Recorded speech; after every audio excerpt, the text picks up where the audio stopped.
14 centimetre व्यास दिया है। तो जब इसको हम हल करेंगे, सॉल्व करेंगे, ठीक है, तो लिख लीजिए व्यास जो भी दिया है, गोले का व्यास, या आप लिखें diameter of sphere, Vyas is equal 14 centimetre. इतना करने के बाद आपको याद रखना, जब भी व्यास दिया तो तुरंत रेडियस में कन्वर्ट करना है। तो r इज इक्वल क्या हो जाएगा, 14/2, डिवाइड कर दीजिए, ये हुआ आपका सेंटीमीटर। देन ये हो जाएगा 7 सेंटीमीटर, क्योंकि डिवाइड कर दिया, ठीक है।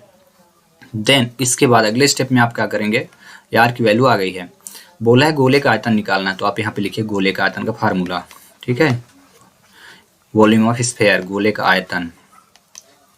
अब गोले का आयतन बराबर क्या होता है, 4/3 पाई r क्यूब।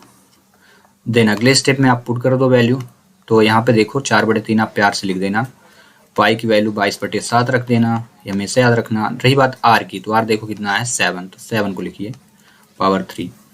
देन अगले स्टेप में सिंपली क्या करेंगे, जो ही वैल्यू अभी कट नहीं रही उनको ऐसे लिख लीजिए, लिख दिए, और यहाँ पे भी बोला है 7 का क्यूब, यानी 7 को 3 टाइम लिखिए, तो आप लिख दो, ठीक है।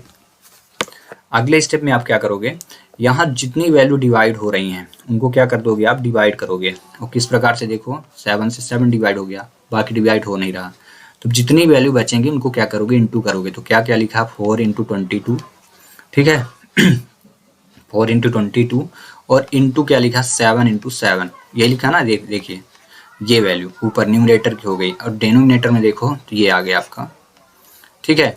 तो इनको इंटू करिए जब आपने इनका इंटू किया तो कितना है 4 3, ऊपर न्यूमरेटर को जब आप इंटू करोगे तो आप इंटू करके चेक कर लेना ना, जो मैं लिख रहा हूँ वो सही है कि नहीं। तो 4 3 1 2 अपॉन क्या आ गया 3। देन अब इसका 3 का डिवाइड करना है, तो 3 1 जा 3, 3 4 जा 12, और फिर 3 3 जा 9।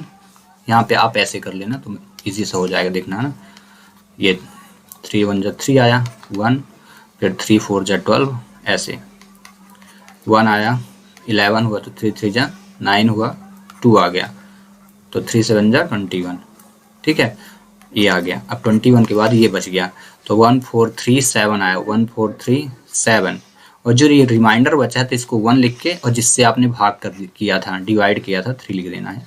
हाँ, लास्ट में एक चीज़ का जरूर आपको याद रखना पड़ेगा, क्वेश्चन किस में था, सेंटीमीटर में, और निकालना क्या है, आयतन।